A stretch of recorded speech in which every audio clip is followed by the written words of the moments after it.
A small boy tugged on the vampire king's coat and whispered, "Sir, my mommy's crying in the bathroom." He followed without question. What he didn't know, saving her from one monster would change the rules for all of them forever. The champagne glass in Aurelian's hand cost more than most people earned in a month. He didn't drink it. He never did. But holding it made him look human, and tonight, looking human mattered. The charity gala stretched across the top floor of his glass tower, like a glittering spiderweb. Diamonds caught the light. Laughter echoed off marble walls. Somewhere, a violin played something beautiful and sad. 500 of the city's wealthiest had gathered to pretend they cared about children's hospitals while secretly making deals in corners. Aurelian hated these events. But he attended them anyway because a king, even an immortal one, must occasionally remind the world he exists. He stood near the window, watching the city lights spread below like fallen stars. 300 years of watching cities grow and die, and still, the view never got old. Behind him, Senator Whitmore was boring a tech mogul with stories about golf. To his left, the mayor's wife was flirting with someone else's husband. Human nature. Predictable. Safe. Then he felt it. A small hand gripped the edge of his coat. Aurelian looked down. A boy stared up at him, maybe 5 years old, with dark curls falling into frightened eyes. His small suit was expensive but rumpled, the bow tie crooked. Tears had left clean tracks down his dusty cheeks. The boy's fear hit Aurelian like a physical force. Not fear of him. Vampires could always tell the difference. This was fear of something else. Something immediate and real. "Sir?" The boy's voice was barely a whisper. Aurelian crouched smoothly, bringing himself to eye level. Around them, the party continued. No one noticed a man talking to a lost child. No one ever noticed the things that mattered. "What's wrong?" Aurelian kept his voice gentle. Children could sense danger better than adults. Their instincts weren't dulled yet by civilization and wine. The boy glanced over his shoulder, toward the corridor that led to the restrooms. His fingers tightened on Aurelian's coat with desperate strength. "My mommy," the boy's lower lip trembled. "She's crying in the bathroom. She won't come out. She told me to find someone safe." Aurelian's chest went cold. In 3 centuries, very few things could still trigger that feeling. But a child asking for help, a child brave enough to approach a stranger because his mother was in danger, that cut through every defense he'd built. "She told you to find someone safe?" Aurelian repeated carefully. The boy nodded. "She said find someone who looks like they're not scared of anything." His eyes were too old for his face. "You're not scared of anything, are you?" Aurelian wanted to laugh. If only the boy knew. Vampire King. Immortal. Powerful enough to level this building with a thought. And yet right now, hearing those words from a child, he felt something close to fear himself. "What's her name?" Aurelian asked. "Oliver." "Oliver, I'm Aurelian." He stood, still holding the boy's hand. "Show me where your mother is." They moved through the crowd together. Aurelian caught fragments of conversation as they passed, stock prices, vacation homes, whose marriage was falling apart. None of it mattered. None of these people had any idea that something real was happening 10 feet away from their champagne and canapes. The corridor to the restrooms was quieter, dimmer. The sounds of the party faded behind them like a distant dream. Oliver stopped outside the women's restroom door. He pointed with a shaking finger. "In there." She locked herself in the last stall. "She won't answer anymore." Aurelian listened. His hearing could pick up a heartbeat 3 floors down.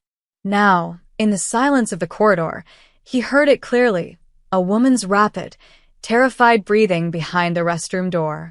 And something else. Controlled sobbing. Not the kind of crying that came from sadness. The kind that came from pure terror. "Oliver," Aurelian said quietly, "I need you to wait here. Can you do that for me? Will you help her?" The boy's eyes were wide. Trusting. "Yes." "Promise." Something in Aurelian's chest twisted. Children shouldn't have to ask for promises like this. Children shouldn't have to know fear that deep. "I promise," he said. And he meant it. Oliver nodded and stepped back against the wall, small and brave, and trying not to cry himself. Aurelian pushed open the restroom door. Inside, the space was all white marble and gold fixtures. Empty. The sound of the party was muffled here, replaced by the hum of ventilation and the drip of a faucet. 5 stalls lined the wall. 4 stood open. The 5th was locked. Nang. Aurelian called softly. Your son sent me. The breathing stopped. Silence stretched for 3 seconds. 5. 10. Then, go away, the voice was female. Educated. Shaking with controlled terror. Please. Just go away. I can't do that, Aurelian said. Oliver is worried about you. He shouldn't have, the voice broke. He shouldn't have brought anyone. Oh God, he shouldn't have. He's safe, Aurelian interrupted. He's right outside. But he won't leave without you. Another silence. Then, barely audible. Is anyone else with you? No. Are you sure? Yes. Did anyone see you come in here? Aurelian's instinct sharpened. This wasn't a woman hiding from embarrassment or a panic attack. This was someone hiding from a person. No one saw me, he said. Who are you afraid of? The laugh that came from behind the door was bitter and broken. Who am I not afraid of? Aurelian moved closer. He could see her shadow under the door, sitting on the closed toilet lid, knees drawn up, making herself as small as possible. My name is Aurelian Graves, he said quietly. I own this building, this gala, everything in it. And I promise you, whoever you're afraid of, they can't touch you while you're here. You don't understand, she whispered. You can't promise that. No one can. Try me. Silence again. Longer this time. Then, my husband is here. Somewhere in that crowd. If he finds me, if he realizes I tried to run. She didn't finish. She didn't need to. Aurelian's hands curled into fists. In 300 years, some things never changed. Power. Control. Men who thought they owned other people. What's your name? He asked. A pause. Then, so quietly, he almost missed it. Mara. Mara, Aurelian repeated. I need you to listen very carefully. Your husband, whoever he is, doesn't own this building. I do. And I don't allow anyone to hurt people in my territory. You don't know who he is, Mara said. Her voice was hollow. You don't know what he can do. Then tell me. I can't. Why not? Because, her voice cracked. Because if I say his name out loud, it becomes real. If I say it, I can't take it back. Aurelian understood. Words had power. Names had power. Once you named the monster, you couldn't pretend it wasn't there anymore. Mara, he said gently, I think it's already real. And I think you know that. The sound that came from behind the door might have been a laugh or a sob. His name, she whispered finally, is Marcus Hale. Aurelian went very, very still. Marcus Hale. Billionaire. Property developer. Owner of half the city's commercial real estate. Known for hostile takeovers and buried scandals. Rumors of blackmail, bribery, and worse. And now, apparently, a man who made his wife hide in a bathroom at a charity gala. I see, Aurelian said softly. Now you understand, Mara said. Now you know why you should walk away. But Aurelian didn't move. Because 300 years ago, he'd made a choice. To be more than a monster. To use his power for something other than fear. Tonight, a child had asked him for help. And a vampire king never broke a promise to a child. Mara, Aurelian said, his voice quiet and absolutely certain. Open the door. The silence stretched for so long that Aurelian thought she wouldn't answer. Then the lock clicked. The stall door opened slowly. Be in. Like she was expecting someone to burst through at any moment. Mara stepped out. She was beautiful in the way broken things sometimes are, sharp edges and careful composure. Her dress was midnight blue, elegant and expensive. Her dark hair was pulled back perfectly. Diamond earrings caught the light. To anyone at the gala, she would have looked flawless. But Aurelian saw what others missed. The makeup couldn't quite hide the shadow of a bruise along her jaw. Her hands shook even as she clasped them together. And her eyes, dark brown and exhausted, held the kind of fear that came from months or years of living in a cage. She was probably 30. She looked older. You're really Aurelian Graves? Her voice was steadier now. Controlled. She'd put her mask back on. I am. The one who owns half the city's tech sector? Among other things. She studied him with the careful attention of someone who'd learned to read danger in every face. Aurelian let her look. He'd perfected the art of appearing human over centuries. Warm brown eyes instead of the red they turned when he fed. Normal skin tone instead of the pallor of the dead. Even a carefully maintained heartbeat that wasn't real but sounded convincing. Why would someone like you care about someone like me? Mara asked. Your son asked me to. Something flickered across her face. Pain. Love. Guilt. Oliver shouldn't have done that. I told him to stay in the playroom with the other children. He was worried about his mother, Aurelian said simply. That makes him braver than most of the people out there. He nodded toward the door, toward the party. Mara's composure cracked for just a second. Her hand went to her mouth. I scared him. I didn't mean to, I just couldn't. I couldn't go back out there and pretend. You don't have to pretend with me, Aurelian said quietly. She laughed. It was a terrible sound. You don't understand. Marcus doesn't just hurt people. He destroys them. Anyone who helps me, anyone who even tries, he ruins their lives, their businesses, their families. She wrapped her arms around herself. I won't let Oliver grow up watching people get destroyed because his mother was weak enough to ask for help. That's not weakness, Aurelian said. That's survival. It's the same thing when you're married to Marcus Hale. Aurelian moved closer, careful not to startle her. How long has this been going on? Does it matter? Yes. Mara's jaw tightened. 3 years. Since Oliver was 2. Marcus was charming before we got married. Powerful. Exciting. I thought, she stopped. It doesn't matter what I thought. I was wrong. And tonight, he told me we're hosting a business dinner next week. With senators. Judges. People he's buying. Her voice dropped to a whisper. He wants me to smile and play the perfect wife while he makes deals that will hurt thousands of people. And if I don't... She didn't finish. The bruise on her jaw finished for her. Aurelian felt something cold and old stir in his chest. Anger. The kind that came from watching humans hurt each other for centuries and never getting used to it. Where is he now? Aurelian asked. In the main hall. Networking. Making connections. Mara's hands twisted together. He thinks I'm just touching up my makeup. If I'm gone too long, he'll come looking. Let him. Her eyes went wide. You don't mean that. Ido. You can't. You don't understand what you're saying.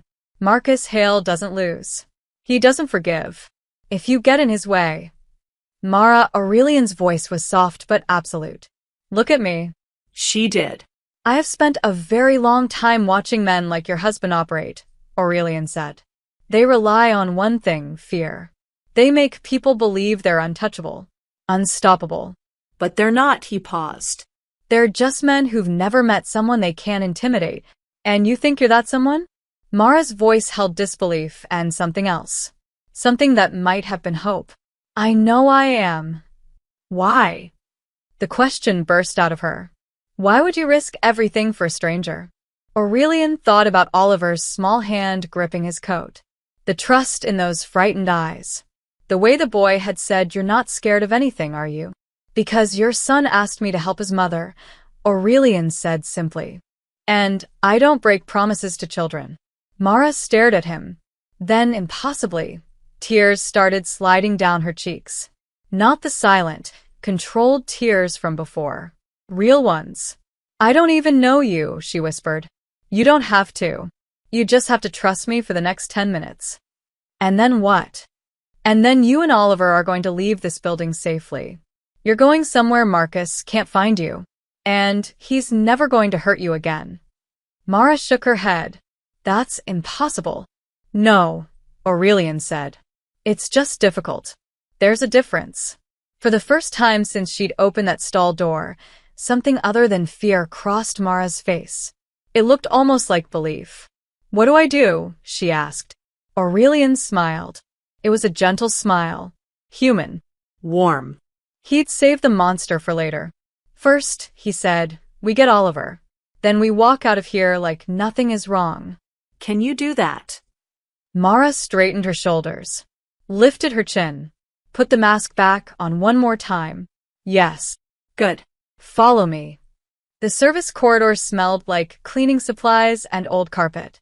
It was the kind of space designed to be invisible, where staff moved quietly so guests never had to think about who kept the building running. Aurelian had led Mara and Oliver here, through a side exit from the restrooms.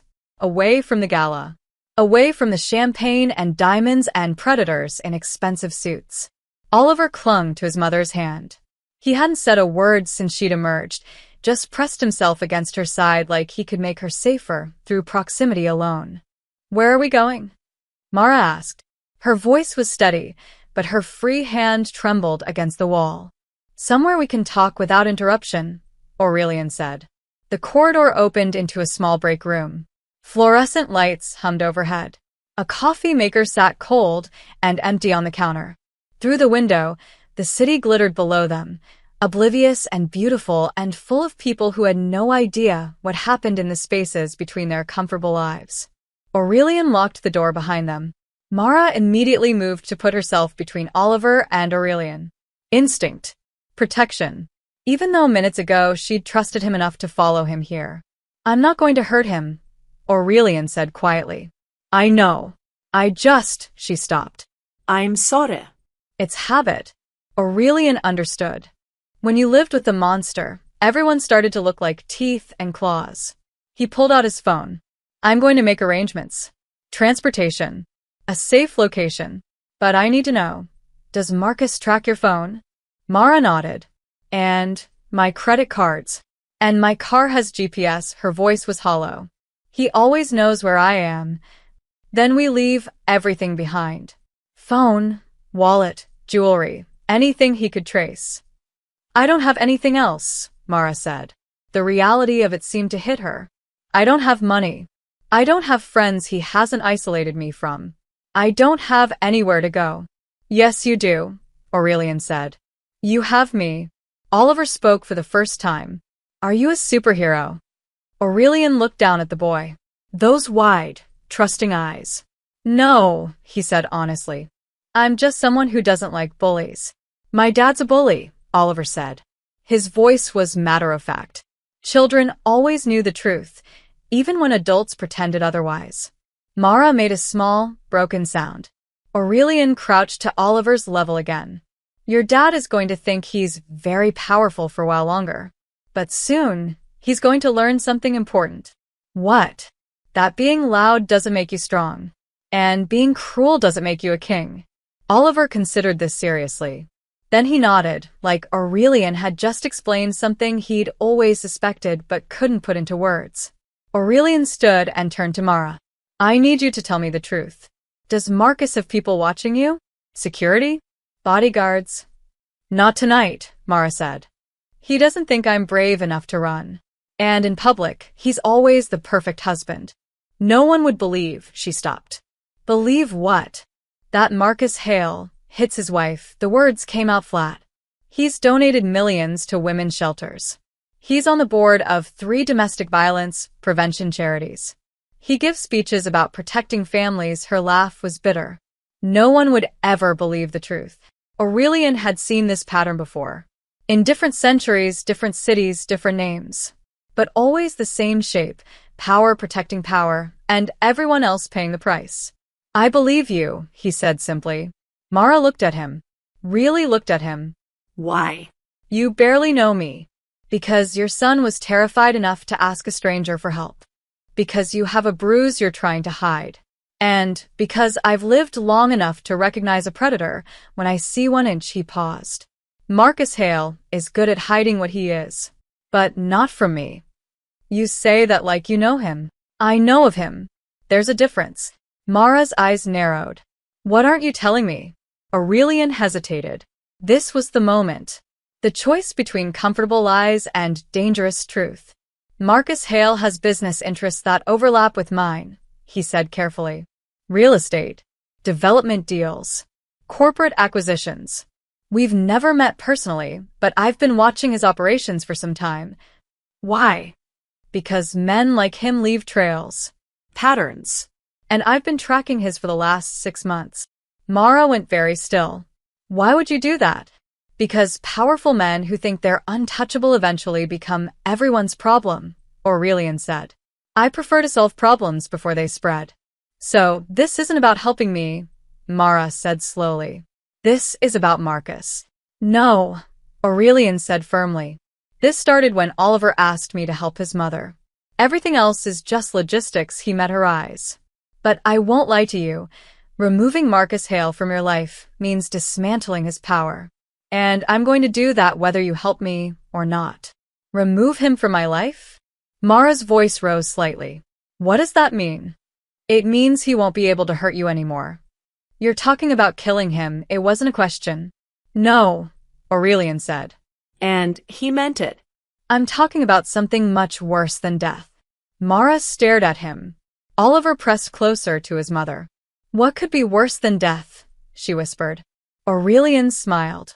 It wasn't a kind smile anymore. Making him powerless, he said. Making him watch everything he built collapse. Making him feel exactly what he's made you feel, trapped, helpless, and completely alone. The fluorescent lights hummed above them. Somewhere far away, the gala continued. Music and laughter, and people who thought they were safe. Mara's voice was barely audible. When do we start? Now, Aurelian said. He made a phone call. Everything changed. The penthouse office sat at the top of Aurelian's tower like a crown. Floor-to-ceiling windows wrapped around 3 walls, offering a view of the city that made most people dizzy. Not from height, but from perspective. From up here, humans looked like ants, and their problems seemed small. But Aurelian had never made that mistake. He'd learned centuries ago that small problems ignored became catastrophes. Dawn was 3 hours away. The sky was still black, but Aurelian could feel morning approaching in his bones. That ancient warning system that kept his kind alive. Sunlight kills, seek darkness, sleep through the day. He wouldn't sleep today. He stood before a wall of monitors, watching surveillance feeds from across the city. His city. Every camera, every security system, every digital eye, he had access. Money bought technology. Technology bought information. And information was the truest form of power. On screen 7, Mara and Oliver sat in the back of a black SUV. His driver, James, human, loyal, and well-paid enough not to ask questions, was taking them to a property Aurelian owned on the city's edge. A quiet house. Untraceable. Safe. Mara stared out the window. Oliver had fallen asleep against her shoulder. On screen 12, the charity gala was ending. Guests filtered out in pairs and groups, laughing, drunk, satisfied. They'd donated money and felt virtuous. They'd go home and sleep well. None of them knew what had happened in their midst. On screen 3, Marcus Hale stood near the elevator banks, talking on his phone. Aurelian enhanced the audio. I don't care what time it is. Find her. Marcus's voice was cold. Controlled. Check her mother's house. Check her sister's apartment. Check every hotel in a 50-mile radius. A pause. No, she didn't take the car. I have the keys. Another pause. His jaw tightened. Then she got a ride from someone. Find out who. Check the traffic cameras. Check the valet logs. Someone had to have seen something. Marcus ended the call. For just a moment, his mask slipped. Anger flickered across his face, pure and ugly and violent. Then it vanished. He smoothed his tie, smiled at a passing couple, became charming Marcus Hale again. Aurelian had seen men like him before. Different centuries, different methods, same core of rot. They learned young that power plus charm equaled control. That if you smiled while you destroyed people, no one would stop you. They were always surprised when someone finally did. Aurelian pulled out his phone and made a call. Sir? The voice on the other end was crisp. Professional. His head of security, Elena, former military, current problem solver. Marcus Hale is looking for his wife, Aurelian said. He'll start with traffic cameras near the tower. Make sure those feeds have convenient gaps. Technical malfunctions. Nothing traceable. Consider it done. Anything else? Pull his financial records. Every account, every shell company, every offshore holding. I want to know where every dollar came from and where it's going. A pause. That's going to trigger alerts. His people will know someone's digging. Good, Aurelian said. Let them know. He could hear Elena's smile through the phone. Psychological warfare. I like it. Also, Aurelian glanced at screen 7 again. Mara was still awake, still watching the city pass by. The safe house needs to be stocked. Food, clothes, basics. Everything a woman and a 5-year-old boy would need for at least 2 weeks. Already handled. I sent someone ahead. Thank you, Elena. Sir? Her voice changed. Became careful. Is this one personal? Aurelian considered the question. Personal meant emotional. Emotional meant vulnerable. And vulnerability was dangerous for someone who'd lived as long as he had. But he thought about Oliver's small hand on his coat. My mommy's crying in the bathroom. Yes, he said simply. Understood. We'll handle it cleanly. She hung up. Aurelian returned his attention to the screens. Marcus was in his car now, a sleek black Mercedes that cost more than most people's houses. His driver pulled into traffic, heading north, toward the expensive suburbs where Marcus owned a mansion that most people called beautiful. Mara had called it a prison. Aurelian switched to screen 18. A different feed.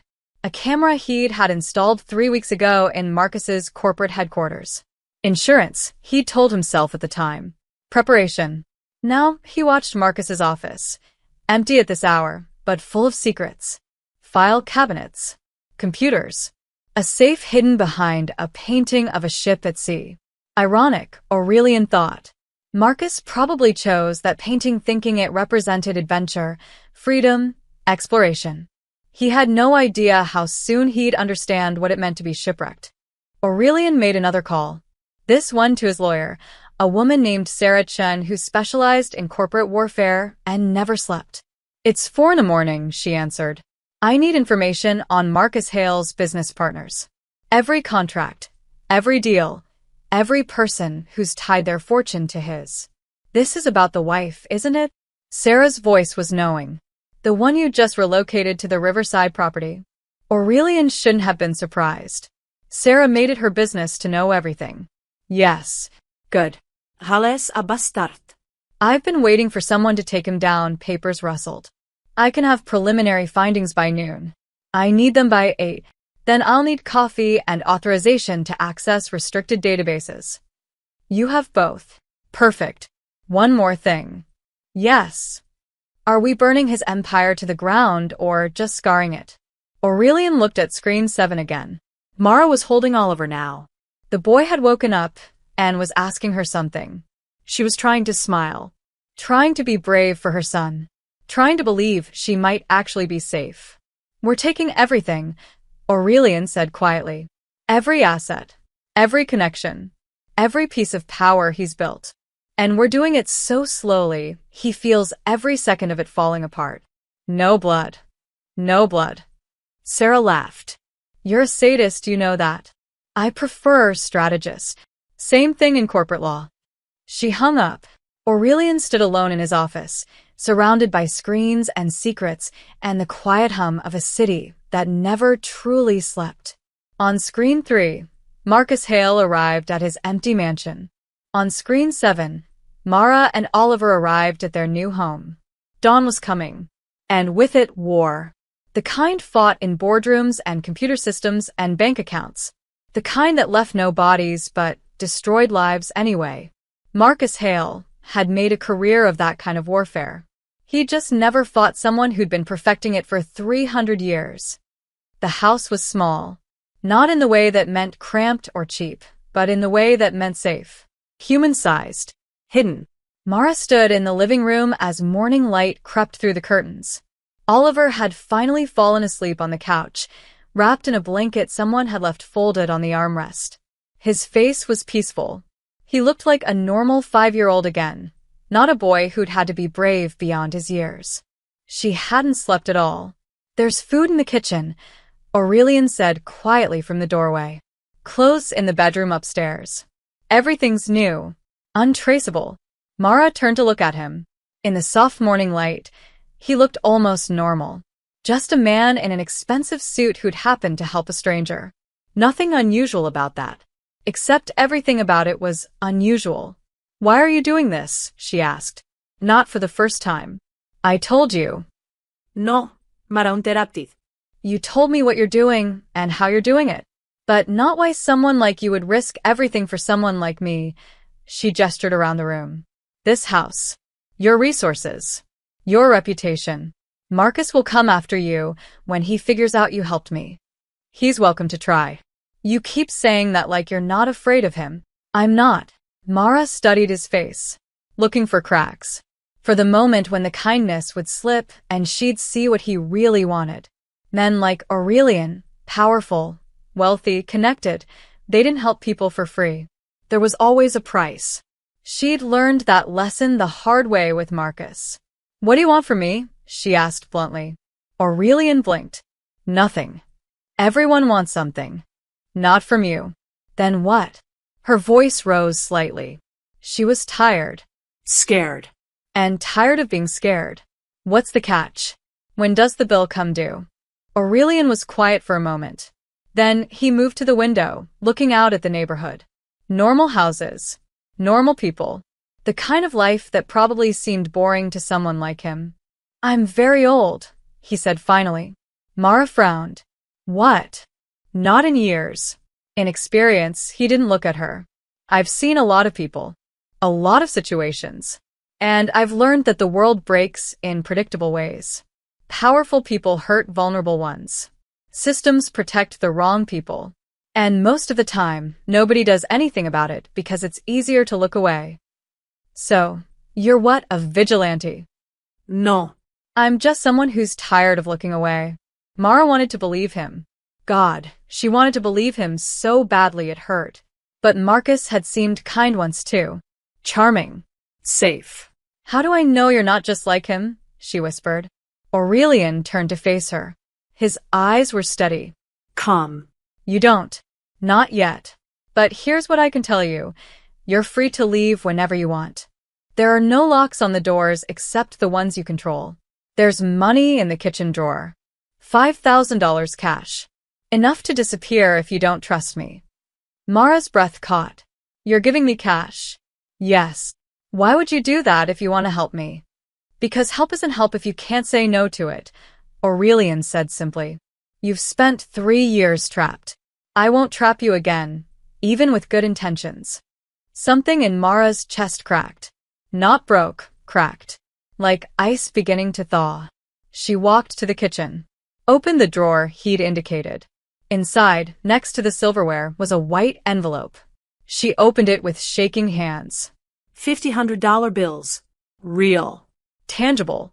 Freedom in paper form. "I don't understand you," she said. "You don't have to. Are you secretly a priest or something? A reformed criminal? Someone with a debt to pay?" Aurelian smiled slightly. "I'm just someone who made a promise to your son." Mara looked back at Oliver, still sleeping on the couch. His small chest rising and falling. His curls messy against the pillow. "He trusts you," she said. "Children are good judges of character. Or they're naive. Sometimes both things are true." Mara turned back to Aurelian. Really looked at him. He didn't fidget. Didn't look away. Didn't do any of the small things people did when they were lying or hiding something. But there was something. Something she couldn't quite name. An otherness that pressed against her awareness like a word she'd forgotten. "What are you?" she asked.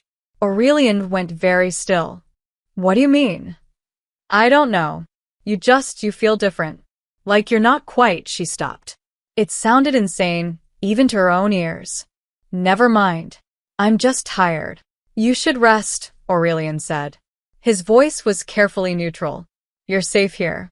I promise." "For how long?" "As long as you need." "And Marcus. Marcus is going to have other things to worry about very soon. There was something in his voice. Not quite a threat. More like a certainty. Like he was describing weather that hadn't arrived yet but absolutely would. What are you going to do to him? Mara asked. Nothing he hasn't done to others. Aurelian moved toward the door. Get some rest. I'll have someone check on you this evening. If you need anything before then, there's a phone on the counter. My number's programmed in. Aurelian? He paused. Thank you, Mara said. The words felt small and inadequate. For Oliver. For all of this. You don't have to thank me. Yes, I do. He nodded once, then left. Mara heard his car pull away. Heard the morning sounds of the neighborhood waking up. Birds, distant traffic, someone's lawn sprinkler. Normal sounds. Safe sounds. She went to Oliver and brushed the hair from his forehead. He stirred but didn't wake. For the first time in 3 years, Mara felt something she'd almost forgotten. Hope. It was terrifying. Marcus Hale's office occupied the top floor of Hale Industries headquarters, a glass and steel monument to his own success. Original artwork lined the walls. The desk was Italian marble. The view stretched across the entire financial district. From here, Marcus could see half the city he owned. Today, he barely noticed it. What do you mean the Singapore deal is stalling? His voice was ice cold. Controlled. He never yelled. Yelling was what weak men did when they'd lost control. Marcus Hale never lost control. Across the desk, his CFO, a nervous man named Richard, shuffled papers with sweating hands. The investors are hesitating. They're asking for additional documentation. Verification of funds. Background checks on. Background checks. Marcus interrupted. We've worked with these people for 2 years. Why would they suddenly need background checks? I don't know, sir. But it's not just them. Richard pulled out another folder. The Miami development, the permits we were waiting on got held up in review. The Boston acquisition, 3 partners have backed out in the last 18 hours.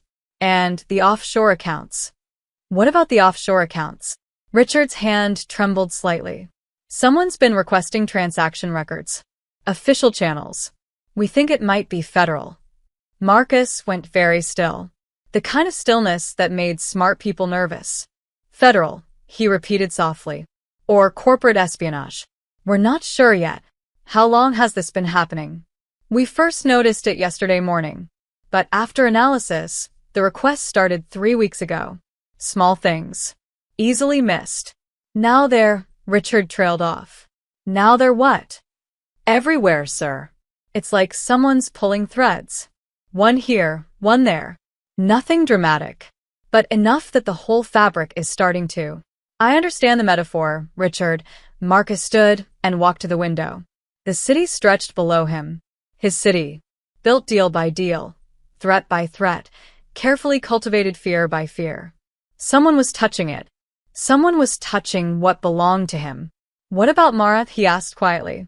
Richard shifted uncomfortably. Still no sign of her, sir. We've checked her mother's house, her sister's apartment, every friend she's had contact with in the last year. It's like she vanished. People don't vanish. Especially not with a 5-year-old child. The traffic cameras near your tower had technical malfunctions last night. Convenient gaps in the footage right around the time she would have left the gala. Convenient, Marcus repeated. His jaw tightened. Nothing is convenient. Everything is orchestrated. He turned back to Richard. Someone helped her. Someone with resources. Someone who knows how to cover tracks. Do you think the two things are connected? Your wife leaving and the business problems? Marcus didn't answer immediately. He walked to his desk and opened a locked drawer. Inside was a tablet, encrypted, untraceable, used only for his most sensitive communications. He pulled up a list. Names. People he'd destroyed over the years. Competitors. Whistleblowers. Business partners who'd tried to grow a conscience. The list was long. The list was complete. Marcus kept meticulous records. He'd learned early that knowing who wanted you dead was the key to staying alive. But none of these people had the resources or connections to do what was happening now. He'd made sure of that. When Marcus Hale destroyed someone, they stayed destroyed. Cancel my afternoon meetings, he said. Sir? All of them. And get me everything we have on the charity gala last night. Guest list. Security footage that still exists. Credit card transactions. I want to know every person who was in that building. That's over 500 people. Then you'd better start now. Richard practically ran from the office. Marcus stood alone, looking at his reflection in the dark screen of his tablet. He looked calm, Composed. powerful. Inside, something old and ugly stirred. Not fear. Marcus Hale didn't do fear. But something close to it. Uncertainty. The feeling of pieces moving on a board he couldn't quite see. His phone buzzed. Unknown number. Marcus stared at it. He didn't answer unknown numbers. Ever. It buzzed again. He answered. Silence on the other end. Just breathing. Who is this? Marcus asked. A pause. Then a voice, male, cultured, calm. Someone who thinks you've gotten away with too much for too long. Do you have any idea who you're threatening? I'm not threatening you, Mr. Hale.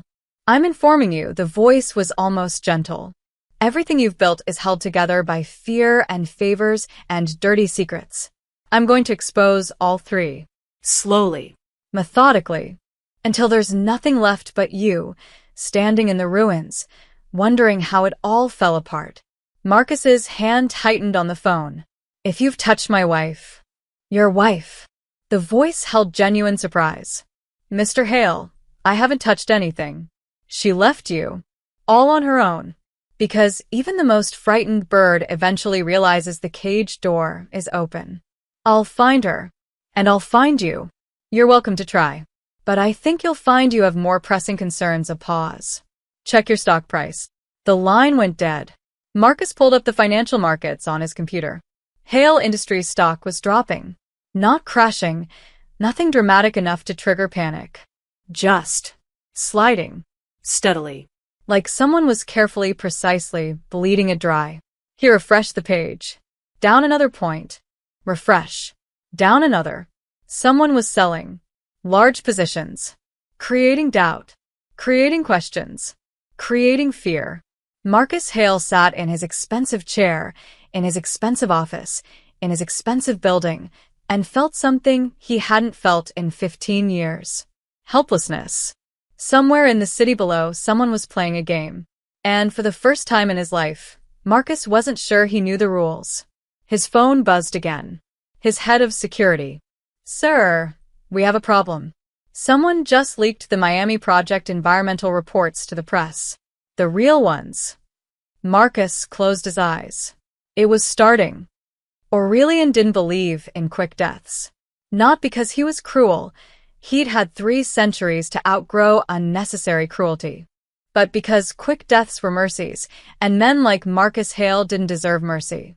They deserved understanding. The kind that came from experiencing exactly what they'd inflicted on others. Day 3, and Marcus's world was unraveling like cheap thread. Aurelian sat in his penthouse office, orchestrating the collapse with the precision of a conductor leading a symphony. Except this music was made of leaked documents, severed contracts, and carefully timed revelations. The environmental report hit the morning news, Elena said from across the desk. She'd brought coffee, his untouched as always, hers half empty. Every major network. The photos of the contaminated water table are particularly damning. Good, Aurelian scrolled through his tablet. What about the Singapore investors? Pulled out completely. Cited ethical concerns, Elena smiled. Which is ironic, considering most of them have worse records than Hale. But money has a conscience when it's threatened. And the offshore accounts. Frozen. The IRS is calling it a routine audit, but we both know it's more than that. She paused. You've been thorough. Almost surgical. Almost.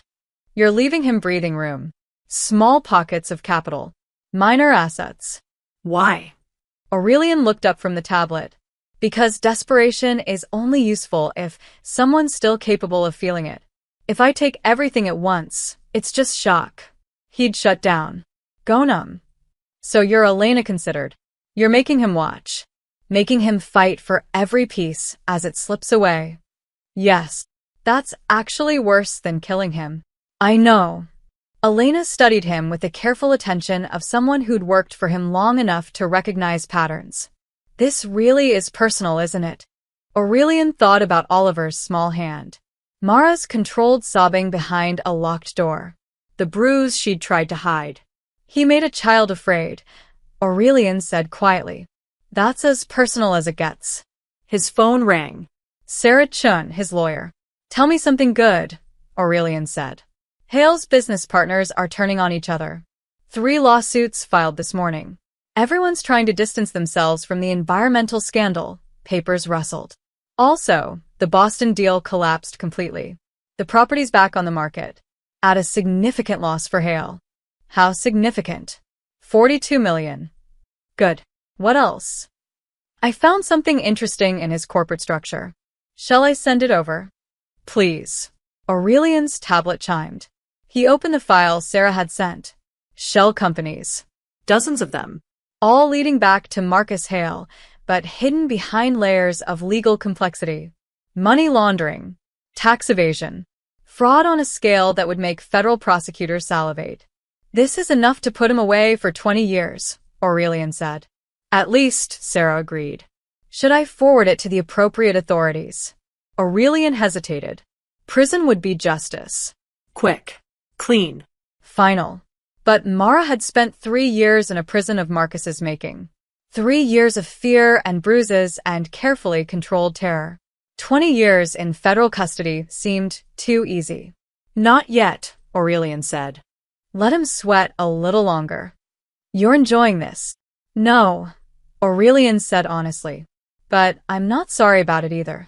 He hung up and pulled up the surveillance feed from Marcus's office building. Screen 12. The man himself was visible through the window, pacing, phone pressed to his ear, gesturing sharply. Even from this distance, Aurelian could read the tension in his shoulders. Good. Sir? Elena's voice pulled him back. There's one more thing. Hale's been asking questions. About the gala. About who his wife might have talked to. He's getting close. Let him get close. You want him to know it's you? Eventually. But not yet. Aurelian stood and walked to the window. Dawn would come in 3 hours. He'd need to retreat to the shielded chambers below the penthouse. Sleep away the daylight hours. But there was still work to do. Contact our people in the media, he said. I want stories running by tomorrow morning. Nothing libelous. Just facts. Marcus Hale's business practices. His aggressive acquisition strategies. The lawsuits his company has settled quietly over the years. Death by 1,000 paper cuts, Elena murmured. Exactly. And when he finally figures out you're behind this, then we'll have a conversation. Face to face. Elena raised an eyebrow. You think he'll come after you directly? Men like Marcus always do. When they can't win the game, they try to flip the board. Aurelian smiled slightly. Let him try. His phone buzzed again. James, his driver. Sir, I'm at the safe house. Mrs. Hale asked me to tell you something. Aurelian's attention sharpened. Is she all right? She's fine. But she said. James paused. She said to tell you Marcus knows she didn't leave alone. He's been calling her mother, threatening her sister. He told her family that if Mara doesn't come home, he'll destroy all of them. Aurelian's jaw tightened. Is she considering going back? He asked quietly. No, sir. She's angry. James sounded almost impressed. She said if Marcus wants to threaten people, tell him to threaten someone who can actually fight back. She gave me a message for you to pass to him. What message? She said, tell my husband I'm done being afraid. And tell him he should start. Aurelian felt something warm in his chest. Pride, maybe. Or recognition. Mara was finding her spine again. Her strength. The parts of herself Marcus had tried to bury. Tell her message received, Aurelian said. And tell her she won't have to be afraid much longer. He ended the call and turned to Elena. Change of plans, he said. Contact Marcus directly. I want a meeting. When? Tomorrow night. Where? Aurelian smiled. Here. In my territory. Where he can't run and can't hide and can't do anything but listen. You're going to tell him it's you. I'm going to do better than that, Aurelian said. I'm going to offer him a choice. What choice? The same one he gave Mara. Stay and suffer, or run and lose everything. Elena's expression was almost pitying. He won't take either option well. No, Aurelian agreed. But that's not my problem. Dawn was coming. The summons arrived at sunset. Aurelian felt it before he saw it, a cold pressure against his consciousness that made his fangs ache. The sensation was ancient, undeniable, and deeply inconvenient. The council wanted to speak with him. He stood in the underground chamber beneath his tower, the place where he slept through daylight hours in a bed that hadn't been used for rest in decades.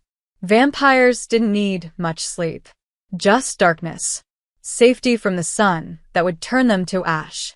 The message materialized on the wall. Not written. Vampires had methods older than writing. The words simply appeared, carved in shadow and power. Your presence is required. Tonight. The old hall. Aurelian stared at the message and felt something close to annoyance. The council only summoned him when they thought he was breaking their carefully maintained rules. And given what he'd been doing for the past 4 days, he had a pretty good idea what this was about. Trouble. Elena stood at the chamber entrance. She was one of the few humans he trusted with the truth of what he was. The elders are concerned, Aurelian said. About Hale? About me helping humans so openly, he brushed a hand through his hair. They think I'm drawing attention, risking exposure. Are you? Probably. Elena smiled slightly. Want me to have your lawyer on standby? Vampires don't use lawyers. We use older methods. Sounds ominous. It usually is. The old hall existed in a place between spaces. Not quite in the physical world, not quite out of it. Vampires called it the Shadow Court, a neutral ground where their kind had gathered for millennia to settle disputes, make laws, and occasionally kill each other in ritualized combat. Aurelian materialized in the center of the circular chamber.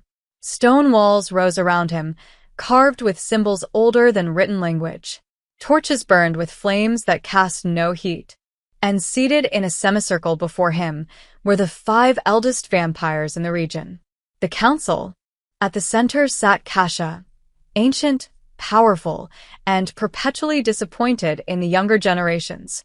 She looked like a woman in her 40s, beautiful in the way dangerous things often are. She'd been alive when Rome fell. Nothing impressed her anymore. To her left was Marcus, no relation to the human one, thankfully. He was a warrior who'd fought in the Crusades and never quite adapted to modern civilization. To her right sat Lin, who'd been a scholar in the Tang dynasty and still dressed like it. She was the reasonable one, relatively. The other 2, Gabriel and Simone, were younger. Only 600 or 700 years old. Practically children by vampire standards. Aurelian, Kasha said. Her voice echoed in the stone chamber. We need to discuss your recent activities.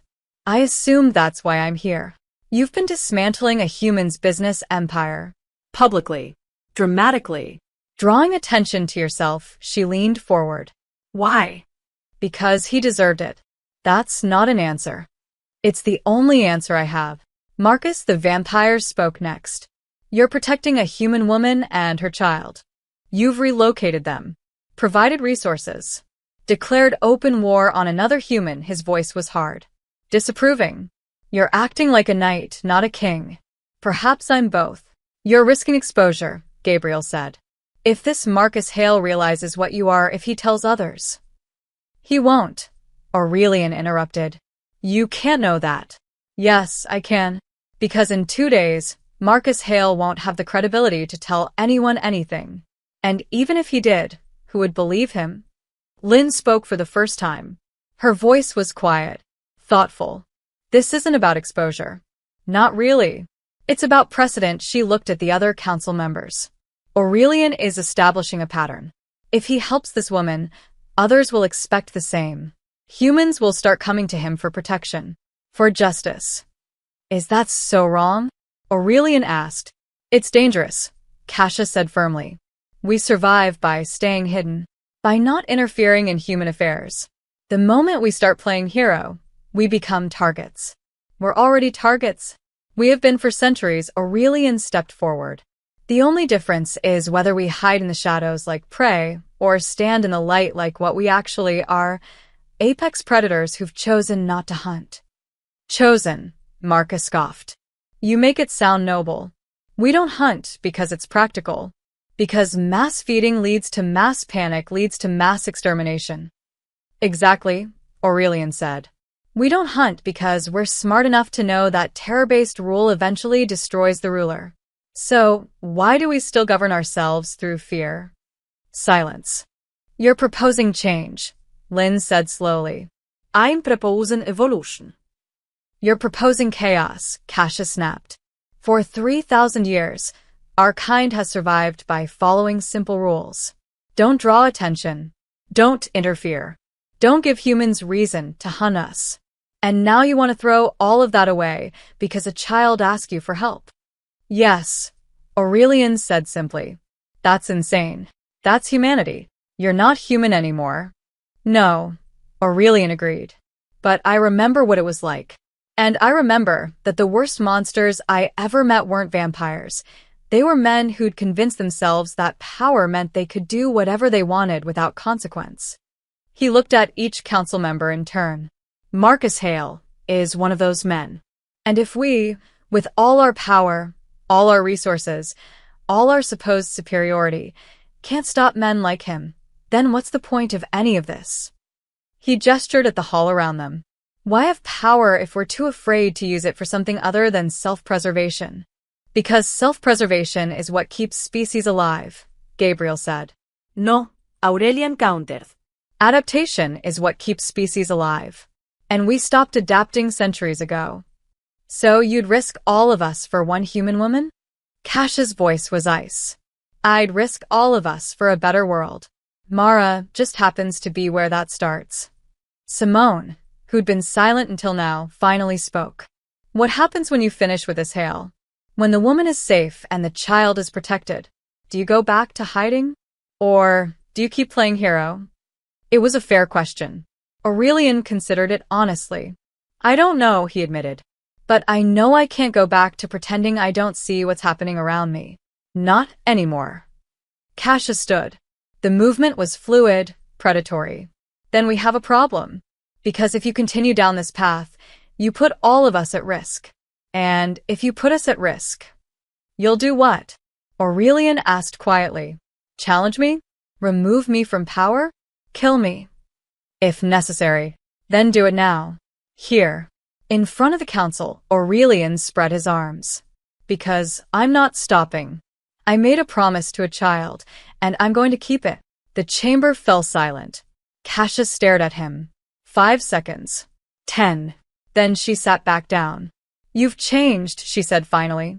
Everything changes. Not us. We're immortal. That's exactly why we should change, Aurelian said. We have infinite time. Infinite chance. If we can't learn to be better with all that time, what does that say about us? Lynn smiled slightly. He has a point. He has sentiment, Kasha corrected. Which is worse? Perhaps, Lynn said. Or perhaps it's evolution. The council exchanged looks. Silent communication that happened in the spaces between thoughts. Finally, Cassius spoke again. Finish your business with this human. Protect the woman. But understand, if this exposes us, if this brings hunters or government attention or anything that threatens our kind, we will hold you personally responsible. Understood. And Aurelian? Yes. No more strays. Aurelian smiled slightly. I'll try. He vanished from the hall. Left behind, the council sat in silence. He'll do it again, Gabriel said quietly. I know, Kasha replied. Should we stop him? Can we? No one answered. Because they all knew the truth. Aurelian was the strongest vampire in the region. If he decided to change the rules, there wasn't much they could do about it. Except watch. And hope he knew what he was doing. The safe house had a garden. Not a large one, just a small rectangle of grass and flowers behind the house, bordered by a wooden fence that needed painting. But to Oliver, who'd spent 3 years in a mansion with landscaped grounds he wasn't allowed to touch, it might as well have been paradise. Aurelian found him there on the 5th evening, sitting cross-legged in the grass, examining a ladybug on his finger. "She's sleeping inside," Oliver said without looking up. "She's been crying again, but she tries to hide it. She thinks I don't know." Aurelian settled onto the grass beside him. His expensive suit would be ruined, but he'd worn worse things in worse places. Children always know. "Yeah." Oliver watched the ladybug crawl across his knuckles. "Are you really going to keep us safe?" "Yes." "From my dad?" "Yes." Oliver was quiet for a moment. The ladybug spread its wings and flew away. He watched it disappear into the evening sky. "My dad used to be nice," Oliver said. "When I was really little. Before I remember much. Mommy says he used to read me stories and play with me." He plucked a blade of grass. "I don't remember that. I only remember the scary parts." Aurelian's chest tightened. 300 years, and children's pain still hit him like a physical blow. "What scared you most?" he asked gently. Oliver considered the question with a seriousness only children could manage. The waiting. Not knowing if today was going to be a good day or a bad day. Not knowing if he was going to smile or yell, or he stopped. "Other stuff." "Other stuff," Aurelian repeated. "Yeah," Oliver looked at him finally. His eyes were old. Too old. "You know what I mean." Ido. "Mommy says we don't have to go back. That you promised. Is that true?" "It's true. But what if he finds us? He's really good at finding things. He found Mommy's secret phone once. And her money. And the place she hid her important papers." Oliver's voice dropped to a whisper. "He always finds everything. Not this time." "How do you know?" Aurelian looked at the boy. This small, brave, terrified child who'd been forced to grow up far too quickly. Who'd learned to read danger in his father's footsteps. Who'd been the one to ask a stranger for help because he knew his mother couldn't. "Because your father is used to hunting prey," Aurelian said carefully. "He's not used to something hunting back." Oliver's eyes widened slightly. "You're hunting him?" "In a way. Like Batman?" Despite everything, Aurelian smiled. "Something like that. Batman doesn't kill people." "Neither do I." "Then what are you going to do?" How did you explain sophisticated financial warfare to a 5-year-old? How did you describe the systematic dismantling of someone's power structure in terms a child could understand? "I'm going to take away all the things that made your father scary," Aurelian said. "His money, his friends, his ability to hurt people. And when I'm done, he'll just be a regular man. And regular men can't hurt you anymore." Oliver processed this. "Will there be monsters?" "What?" "I thought, because you're so good at this, maybe you have monsters. Like guard dogs, but scarier." Oliver leaned closer, conspiratorial. "Do you have monsters?" Aurelian thought about the council. About vampires who'd lived for millennia. About what he himself was. Immortal, powerful, technically undead. "Yes," he said honestly. "But they're on your side." "Cool," Oliver breathed. Then, more seriously, "Why didn't the monsters come for us before? When we still lived with Dad?" "Because I didn't know you needed them." "But now you do." "Now I do." Oliver nodded, satisfied with this logic. He pulled up another blade of grass and examined it closely. "My friend at school, his name's Jason, he says monsters aren't real. That they're just pretend." "Jason's partially right." "What do you mean?" "Some monsters are pretend," Aurelian said. "The ones under the bed, or in the closet. Those aren't real. But some monsters walk around in daylight wearing nice suits and pretending to be normal people." Oliver looked up sharply. "Like my dad?" Yes. "Like your dad. But you're stopping him?" "I am." How? Aurelian considered how much truth a child could handle. "By being a bigger monster." Oliver stared at him for a long moment. Then, unexpectedly, he leaned against Aurelian's side. A small, warm weight of trust. "I don't think you're a monster," Oliver said quietly. "Why not?" "Because monsters don't sit in gardens with kids. They don't promise to keep people safe." Oliver looked up at him. And they don't make my mom stop crying. Aurelian felt something crack in his chest. The same thing that had cracked when Oliver first tugged on his coat at the gala.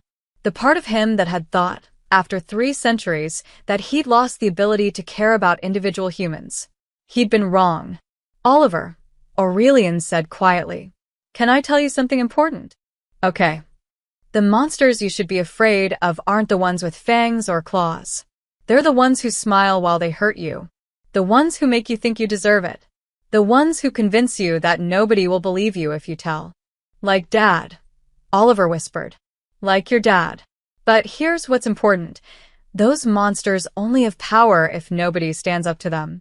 If nobody says this is wrong and means it. You're standing up to him? Yes. Why? You don't even know us. How did you explain to a child that some things mattered more than logic? That some promises had to be kept not because they made sense, but because not keeping them would cost something more valuable than money or safety or sense? Because someone stronger stood in front of the door, Aurelian said finally. Oliver looked confused. What door? The one between you and the things that want to hurt you. Aurelian met the boy's eyes. Your mom tried to stand there alone for 3 years. She tried to be the door. But she was tired and scared and couldn't hold it anymore. So you're the door now. No, Aurelian said gently. I'm what's standing in front of it, making sure nobody gets through. Oliver thought about this. Then, can I tell you a secret? Of course. I used to pretend a superhero would come save us. Like in the movies. Someone strong who would just show up one day and make everything okay. Oliver's voice was small. Is that stupid? No. That's hope. And hope is never stupid. Did I wish you here? By accident. Aurelian smiled. Maybe. Or maybe I was supposed to find you. Sometimes the universe works in strange ways. Do you believe in magic? I believe in things that can't always be explained. Oliver nodded, satisfied. He plucked another blade of grass and held it up to catch the last rays of sunset. Thank you, he said quietly, for being the thing in front of the door. Aurelian's throat tightened. 300 years of life. 300 years of watching humanity from a distance. 300 years of telling himself that involvement meant vulnerability and vulnerability meant death. And here he was, sitting in a garden with a 5-year-old boy who just thanked him for doing the one thing the council had warned him never to do. Care. You're welcome, Aurelian said. Inside the house, Mara appeared at the window. She saw them in the garden, her son and the strange man who'd saved them, and something in her expression softened. For the first time in 3 years, Oliver looked like a child again. Not a warrior. Not a survivor. Just a boy in a garden, watching the sunset, believing in monsters that protected instead of destroyed. And in that moment, Aurelian knew, whatever the council said, whatever consequences came from this, he'd made the right choice. Some promises were worth keeping, even if they cost everything. Mara knew something was wrong with Aurelian Graves. Not wrong in a dangerous way, though he was certainly dangerous, but wrong in the sense that pieces didn't fit. Details that should align, but didn't. She'd noticed small things over the past 6 days. He only visited after sunset. Never during the day, no matter how urgent the update. He never ate or drank anything when he came by. Not coffee, not water, nothing. His skin was cool when he'd accidentally brushed her hand passing Oliver a book. Not cold exactly, but not warm either. And his eyes, when the light hit them at certain angles, they almost seemed to reflect it back. Like a cat's eyes in headlights. Mara had learned to trust her instincts. They'd kept her alive through 3 years of marriage to Marcus. They'd told her when to hide, when to apologize, when to make herself invisible. Now they were telling her that Aurelian Graves wasn't entirely human. She watched him through the kitchen window as he sat with Oliver in the garden. The evening light painted everything gold and peaceful. Her son was laughing at something Aurelian had said. Actually laughing, the sound she'd thought Marcus had stolen forever. Whatever Aurelian was, he'd given her back her child's laughter. That had to count for something. She waited until Oliver went inside to wash up for dinner. Then she stepped into the garden. Aurelian stood as she approached. Always polite. Always controlled. He's a good kid, Aurelian said. He is. Mara wrapped her arms around herself. Thanks to you, he might actually get to stay that way. I just opened the door. You're the one who walked through it. Still. She paused.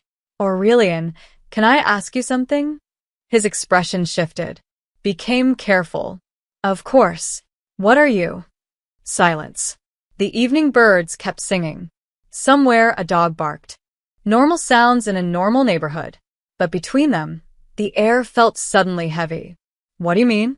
Aurelian asked quietly. You know what I mean. Mara took a breath. You only come at night. You never eat. Your skin is cold. And sometimes when you move, it's too fast. Too smooth. Like you're not quite. She gestured helplessly. Human. Aurelian was very still. Not frozen. Stillness that felt deliberate. Like he was deciding something important. Why do you ask? He said finally.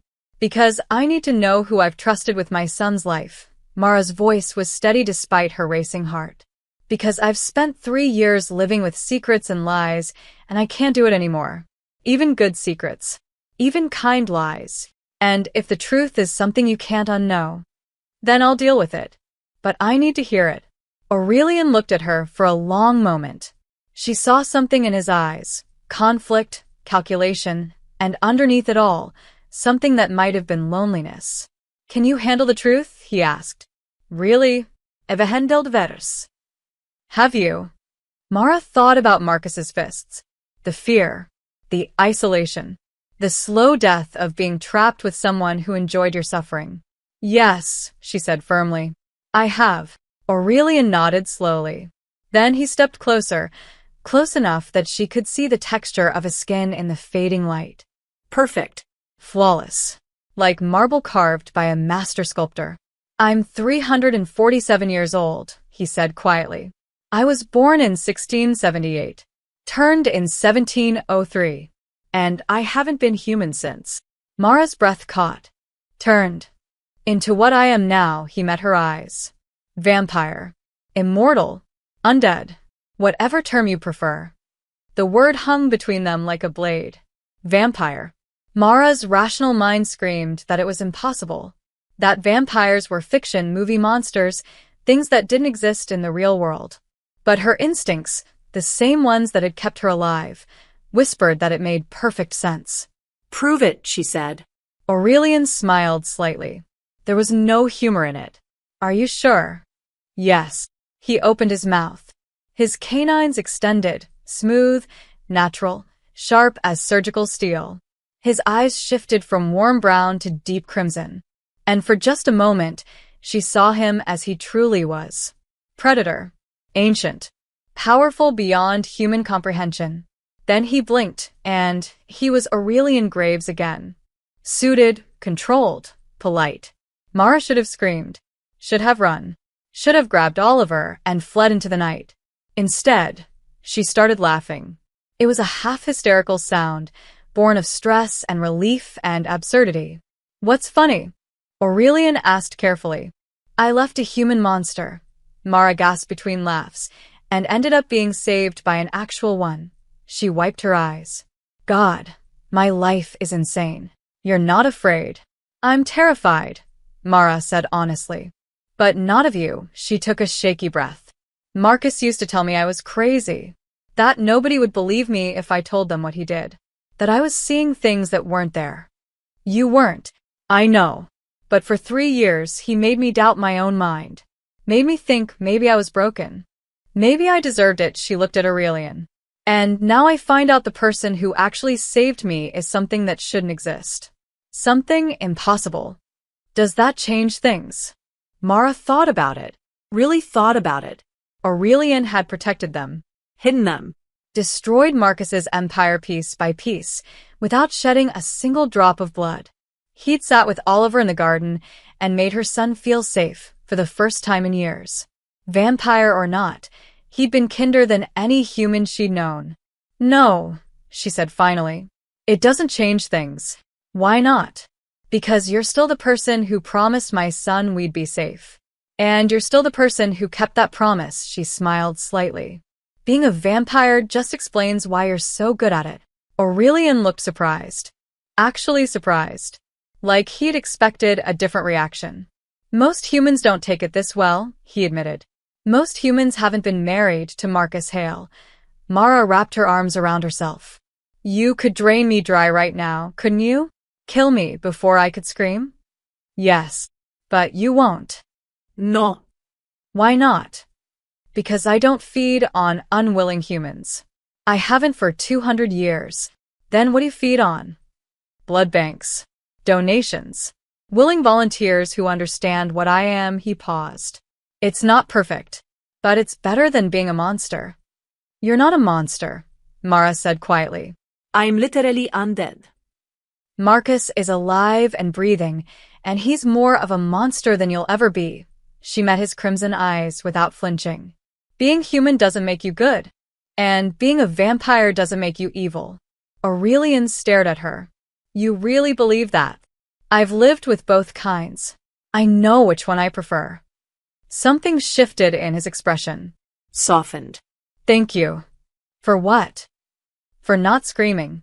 Mara laughed again. This time it was almost genuine. I've screamed enough in my life. I'm tired of being afraid, she paused. Can I ask you something else? Anything. Does Oliver know? No. And I won't tell him unless you want me to. I don't. Not yet. Mara looked back at the house. He deserves a childhood. Even if it's a strange one. Even if his protector is a vampire? I was going to say impossible, but yeah, that too. Aurelian smiled. A real smile this time. For what it's worth, you're handling this remarkably well. For what it's worth, you're the best impossible thing that's ever happened to us. They stood in the garden as darkness fell completely. Inside, Oliver called for his mother. Dinner was ready. One more thing, Mara said. When this is over, when Marcus can't hurt us anymore, what happens then? What do you want to happen? I want Oliver to grow up safe. I want him to go to school and make friends and not look over his shoulder every day, her voice caught. I want him to forget what it felt like to be afraid. Then that's what will happen. You promise? I promise. Mara nodded. Then, impulsively, she hugged him. Aurelian froze, clearly not expecting it. Thank you, Mara whispered. For everything. For being what we needed, even if you're not what we expected. Slowly, carefully, Aurelian returned the embrace. You're welcome, he said. And for the first time in 300 years, he felt almost human again. The Shadow Court convened at midnight.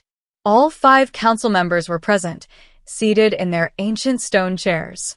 But this time, they hadn't summoned Aurelian. He'd summoned them. The power dynamic shift was subtle, but absolute. Aurelian stood in the center of the chamber, not as a subject answering questions, but as a king making a declaration. This is irregular, Kasia said. Her voice echoed off stone walls. The council summons. We are not summoned. Times change, Aurelian replied calmly. Even for immortals. What do you want? Marcus the vampire asked. His hand rested on the sword he'd carried for 8 centuries. Not a threat. Just habit. I want to propose a new law. Silence fell across the chamber. Heavy. Weighted. You can't be serious, Gabriel said. I'm completely serious. Lynn leaned forward, curiosity evident in her ancient eyes. What kind of law? Aurelian took a breath he didn't need. Any vampire who exploits, manipulates, or feeds from humans without consent will answer directly to me. No exceptions. No appeals. The silence deepened. Then Kasia laughed. It was a cold sound. You want to police our entire kind? Based on your personal moral code. Based on survival, Aurelian corrected. We've spent centuries hiding because we're afraid humans will hunt us. But we should be more afraid of giving them a reason to. They already have reasons, Marcus said. We're predators. They're prey. That's reason enough. Not if we stop acting like predators. That's what we are, Simone interjected. You can't change nature. I'm not trying to change nature. I'm trying to change behavior. Aurelian looked at each council member. We have power. Resources. Immortality. We could be forces for stability instead of fear. We could protect instead of prey. Why? Cash's voice was sharp. Why should we? Because the alternative is extinction. Eventually, humans will develop technology we can't hide from. Sensors that detect our lack of heartbeat. Satellites that track movement patterns. AI that notices we don't age, he paused. They're already closer than you think. And when they figure it out, they'll remember every reason we gave them to fear us. So you propose we become what? Shepherds. Gabriel's tone was mocking. Noble guardians of humanity. I propose we become intelligent survivors who understand that our existence depends on human civilization continuing to function. Aurelian's voice hardened. Every vampire who kills recklessly, who creates terror, who reinforces the monster myth, they endanger all of us. And you think one law will fix that? Kasha asked. No. But it's a start. Lynn spoke quietly. What brought this on? Really? Not the philosophy, the actual trigger. Aurelian thought about Oliver's small hand. Mara's controlled sobbing. The bruise she'd tried to hide. I spent 6 days watching a human monster operate with impunity, he said. Marcus Hale hurt his family, destroyed businesses, ruined lives, all while pretending to be respectable. And nobody stopped him because he had money and power and connections. That's humanity's problem, not ours, Marcus said. No. It's our problem when humans start believing that power means freedom from consequences. Because eventually they apply that same logic to us. Aurelian's voice was steel. If we want to survive, we need humans to believe in rules, in justice, in the idea that power has limits. Pretty speech, Kasha said. But you're asking us to fundamentally change how our kind has operated for millennia. Based on one woman and one child. Based on precedent. Based on survival. Based on the fact that the old ways are dying and we either adapt or die with them. Silence again. Then Lynn said, What happened to Marcus Hale? The human one? He's bankrupt. Disgraced. Under federal investigation for fraud, money laundering, and environmental crimes. He'll spend the next 20 years in court, and even if he avoids prison, he'll never have power again. And you did this without killing anyone? Without spilling a single drop of blood. Lynn smiled slightly. Impressive. And more frightening than death, I imagine. He certainly seems to think so. So you proved your point, Gabriel admitted grudgingly. You can destroy a human without violence. What does that have to do with vampires? Everything, Aurelian said. Because the same precision, the same restraint, the same intelligence that I used to dismantle Hale's empire. That's what I'm asking our kind to adopt. We don't need to be mindless predators. We can be strategic, selective, controlled. Kasha stood. You're describing civilization. Yes. Vampires aren't civilized. We're refined predators. Then maybe it's time we became both. The council exchanged glances. The silent communication that happened in the spaces between thoughts. Finally, Kasha spoke. This law you're proposing, enforcing it would require resources, organization, oversight. I'm aware. It would make you essentially judge and executioner for our entire kind. Yes, that's an enormous amount of power to give one vampire. I already have the power, Aurelian said quietly. The law just codifies what I'm going to do anyway. You'd enforce this with or without our approval, Lynn observed. Yes. Then why are you here? Marcus demanded. Why ask at all? Because I prefer cooperation over conflict. Because a law the council endorses carries more weight than my personal decree. Aurelian met each set of ancient eyes. And because I'm hoping at least some of you understand that the world is changing, and we need to change with it. Kasha walked to the edge of the chamber, stared at the shadows that formed the walls. I've lived 3,000 years, she said quietly. I've seen empires rise and fall, seen humans go from bronze tools to nuclear weapons, seen our kind go from gods to myths to movie monsters. She turned back. And in all that time, the one constant has been our nature. We are vampires. We feed on blood. We exist in darkness. I'm not asking us to stop being vampires, Aurelian said. I'm asking us to be smarter about it. And if this fails, if humans discover us anyway, then we'll have at least tried to be something other than monsters. More silence. Longer this time. Then Lynn stood. I support the law. Gabriel's head snapped toward her.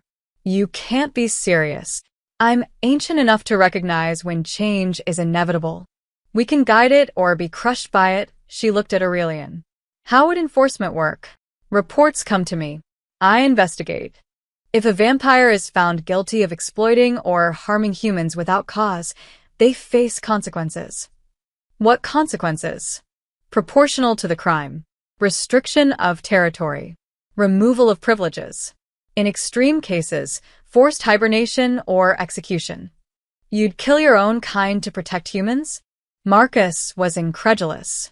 I'd kill anyone, vampire or human, who threatens the survival of our species through reckless cruelty. Aurelian's voice was absolute. That's what leadership means. Simone stood next. I support it. Then Gabriel, reluctantly. I support it. Only Kasia and Marcus remained seated. This is a mistake, Kasia said finally. But I can see I'm outvoted, she looked at Aurelian. I don't support your law, but I won't actively oppose it. Marcus. Aurelian asked. The warrior vampire stood. His hand went to his sword. For a moment, the chamber held its breath. Then he let his hand fall. I'll follow the council's decision. But know this, if your noble experiment fails, if humans come for us with torches and stakes and worse, I'll be the first to say I told you so. Fair enough, Aurelian said. Kasia raised her hand. Power rippled through the chamber. Let it be written in shadow and blood. From this night forward, any vampire who willfully exploits or harms humans without justification will answer to Aurelian Graves, king of the Northern Territory. This law is binding. The words carved themselves into the stone walls. Permanent. Undeniable. History changed in that moment. Not loudly, not dramatically, but completely. One more thing, Aurelian said. The woman and child I protected, they're under my permanent protection. Any vampire who touches them answers to me directly. Agreed, Lynn said. The others nodded. Aurelian bowed slightly, respect to age if not necessarily agreement, and vanished from the chamber. Left behind, the council sat in silence. He's going to change everything, Simone whispered. I know, Kasia replied. Is that good or bad? Ask me in 100 years, but in her ancient heart, Kasia already knew the answer. The old ways were dying, and perhaps that wasn't entirely a bad thing. 15 years later, the academy rose from perfectly manicured grounds like something from a dream. Old stone buildings mixed with modern glass architecture. Students moved between classes with the confidence that came from knowing they belonged to something elite. Something important. Thornfield Academy didn't accept just anyone. You needed exceptional grades, extraordinary talent, or connections that opened doors ordinary people didn't even know existed. Oliver Hayes had all three. He stood at the entrance gates, 20 years old now, looking up at the building where he'd start his graduate studies in international law. His acceptance letter was in his pocket. His future stretched ahead like an open road. He looked nothing like the frightened 5-year-old who'd once tugged on a stranger's coat. Tall now, confident, his mother's dark eyes and his own hard-won strength. He wore a good suit, not expensive like his father's had been, but well-made, earned with scholarships and summer jobs and his own intelligence. Behind him, a black car idled at the curb. Aurelian Graves stepped out. He looked exactly the same as he had 15 years ago. Not a day older. Not a hair different. Oliver had learned the truth about what Aurelian was when he turned 12. Old enough to understand, his mother had decided. Old enough to keep the secret. He'd taken it better than expected. Mostly because by then Aurelian had been part of their lives for 7 years. A distant presence, but a consistent one. Birthday cards that always arrived exactly on time. College application advice from someone who'd seen centuries of education systems evolve. A trust fund that appeared when Oliver turned 16 with a simple note. For your future. Use it wisely. You didn't have to drive me, Oliver said as Aurelian joined him at the gates. I wanted to. It's a 2-hour drive. I had the time. Aurelian looked up at the academy. This is a good school. You'll do well here. Thanks to you. The recommendation letter from Aurelian Graves, philanthropist and investor. That's what pushed my application over the edge. No.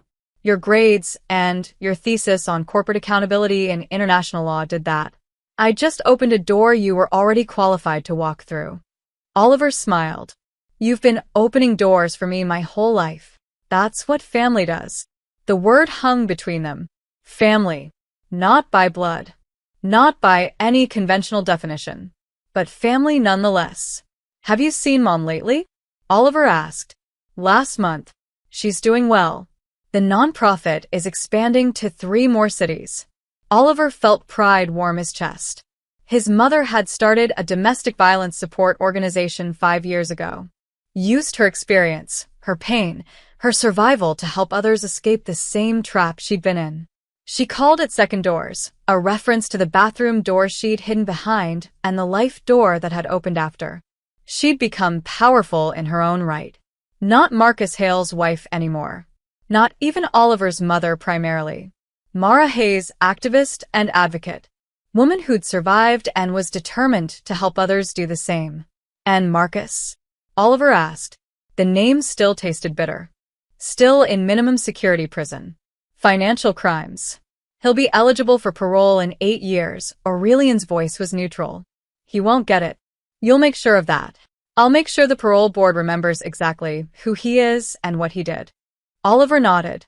He'd seen his father exactly twice since that night at the gala. Once at the trial, where Marcus had looked smaller somehow. Diminished. And once 3 years ago, when Oliver had gone to the prison because he needed to see for himself that the monster was caged. Marcus had tried to explain. To justify. To play the victim. Oliver had walked out after 5 minutes. Some people didn't deserve redemption. I never thanked you properly, Oliver said now. For everything. For saving us. For protecting us. He gestured vaguely. For being there. You thanked me the night we met. That was enough. I was 5. You were brave. I was terrified. Brave and terrified aren't opposites, Aurelian said quietly. Usually they're the same thing. A bell rang somewhere inside the academy. Students started filtering through the gates. The beginning of a new semester. New possibilities. I should go, Oliver said. Orientation starts in 20 minutes. Before you do, Aurelian pulled an envelope from his pocket. Your mother asked me to give you this. Oliver opened it. Inside was a photo from that night 15 years ago. Someone, probably Aurelian's security team, had taken it without them knowing. Oliver as a small boy, holding Mara's hand, both of them looking at Aurelian with expressions of tentative hope. On the back, in his mother's handwriting, this is where everything changed. We love you. We're proud of you. Go change the world. Mom.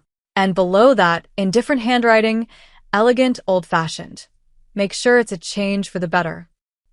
Oliver's throat tightened. He carefully tucked the photo into his jacket pocket, right over his heart.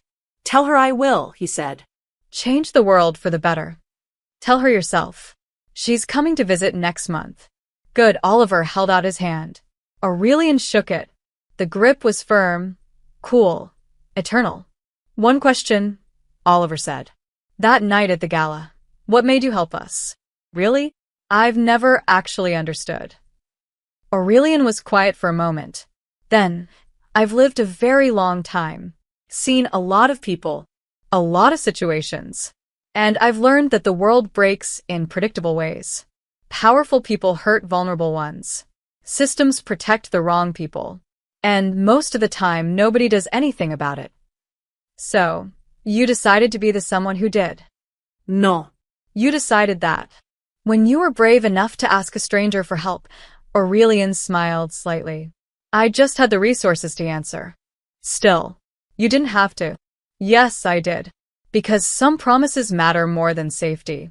And some doors, once you open them, change everything that comes after.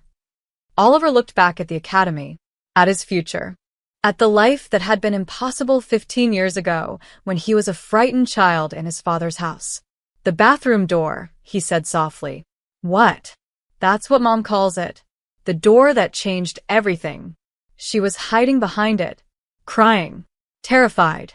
And I found you. Oliver met Aurelian's eyes. That's the door you mean, isn't it? Yes. It was locked.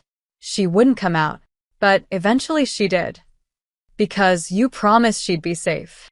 Because she was brave enough to believe me. Oliver nodded slowly. I'm going to help people like her. Like us. People trapped behind locked doors who need someone to promise them it's safe to come out. I know. That's why I drove 2 hours to see you off. Because you knew I'd become this. Because I hoped you would. Hope is a powerful thing, Oliver. Even for someone as old as me. They stood together in the morning sunlight. Vampire and human. Protector and protected. Family in the way that mattered most, by choice and shared history, and love that didn't require blood to be real. I should go, Oliver said again. You should. But he hesitated. Then, impulsively, he hugged Aurelian.